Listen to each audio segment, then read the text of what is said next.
Na madrugada de 19 de maio de 1986, radares militares brasileiros rastrearam objetos desconhecidos e caças foram enviados para interceptação oficial. Mas os registros não terminam aqui. Os registros oficiais indicam que o episódio ocorreu no espaço aéreo brasileiro durante a noite de 19 para 20 de maio de 1986. Documentos da época apontam que o caso envolveu múltiplas detecções simultâneas por radares civis e militares. Relatos arquivados mencionam que os alvos foram acompanhados inicialmente pelo Centro Integrado de Defesa Aérea e Controle de Tráfego Aéreo, o SINDACTA-I. Fontes institucionais registram que a Força Aérea Brasileira classificou o evento como uma ocorrência aérea não identificada.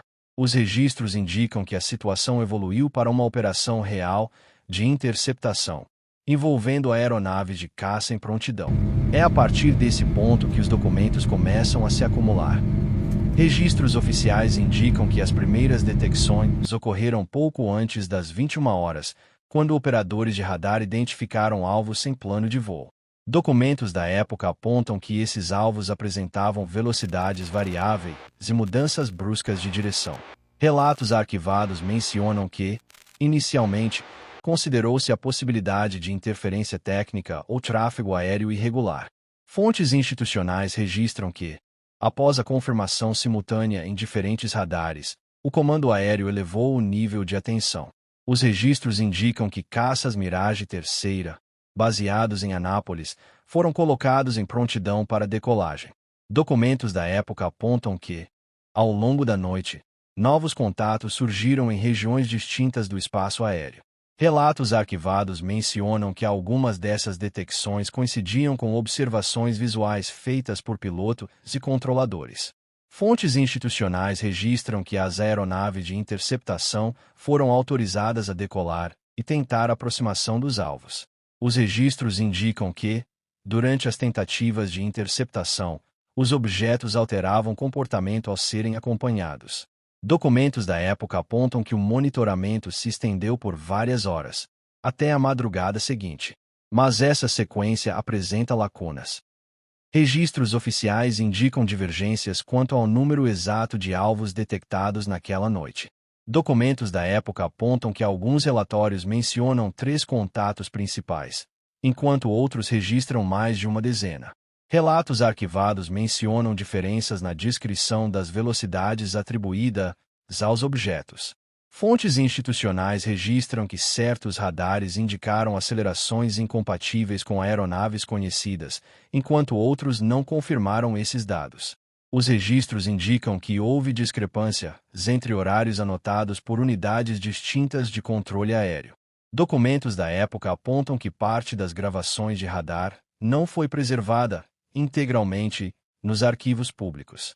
Relatos arquivados mencionam que pilotos relataram contato visual, mas nem todos os depoimentos foram formalizados por escrito. Fontes institucionais registram que alguns documentos apresentam trechos resumidos, sem detalhamento técnico completo. Os registros indicam que determinadas informações aparecem apenas em entrevistas posteriores, não nos relatórios iniciais. Diante dessas inconsistências, surge uma pergunta pontual: por que os registros não convergem plenamente? Outra questão permanece registrada de forma indireta: por que parte do material técnico não consta nos arquivos acessíveis? Os registros começam a se tornar menos consistentes. Registros oficiais indicam que uma das hipóteses iniciais consideradas foi a de tráfego aéreo não autorizado ou irregular. Documentos da época apontam que essa possibilidade foi analisada devido à ausência de planos de voo associados aos alvos detectados. Relatos arquivados mencionam a hipótese de falhas técnicas ou ecos falsos nos sistemas de radar, avaliados por equipes especializadas. Fontes institucionais registram que essa explicação não foi adotada de forma definitiva, diante das confirmações simultâneas em radares distintos. Os registros indicam que também foi considerada a possibilidade de fenômenos atmosféricos incomuns interferindo nas leituras. Documentos da época apontam que essa hipótese foi discutida internamente, mas sem consenso técnico documentado.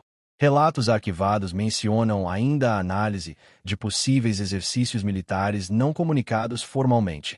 Fontes institucionais registram que não há confirmação documental de operações desse tipo, naquela data específica.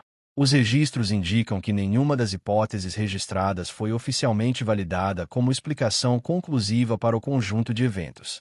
Nenhuma delas resolve completamente o que vem a seguir.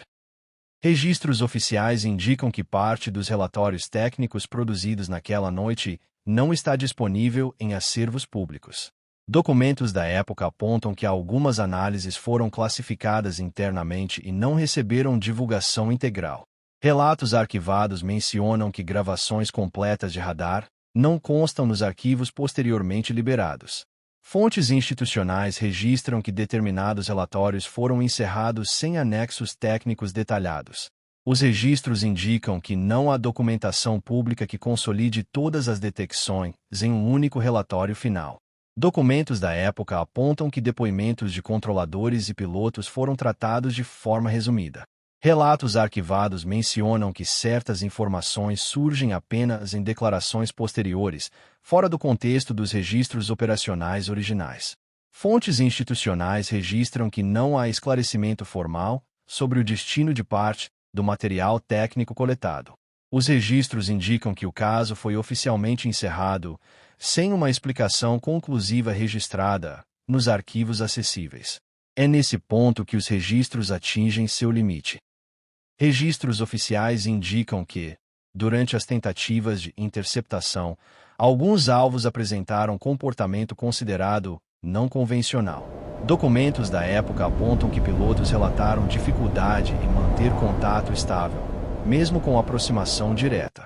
Relatos arquivados mencionam que, ao serem seguidos, certos objetos alteravam instantaneamente velocidade e direção. Fontes institucionais registram que, em alguns momentos, os alvos desapareceram dos radares e reapareceram em setores distintos. Os registros indicam que houve tentativas repetidas de enquadramento visual, sem confirmação clara.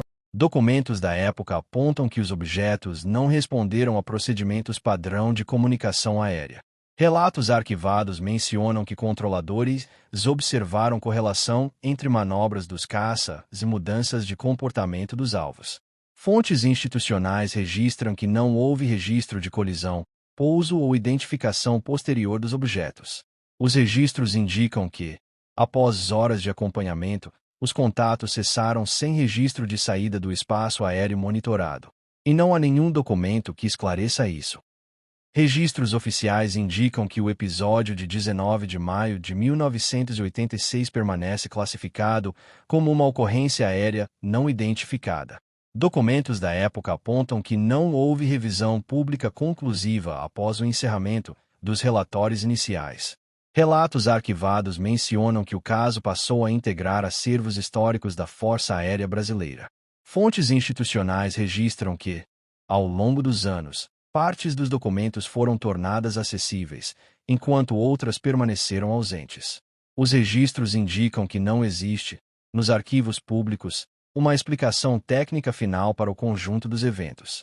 Documentos da época apontam que o episódio segue sendo citado em estudos e levantamentos oficiais sobre fenômenos aéreos não identificados. Relatos arquivados mencionam que nenhum novo dado documental foi incorporado ao caso desde então. Fontes institucionais registram que o estado atual do episódio permanece inalterado nos arquivos disponíveis. Os registros terminam aqui.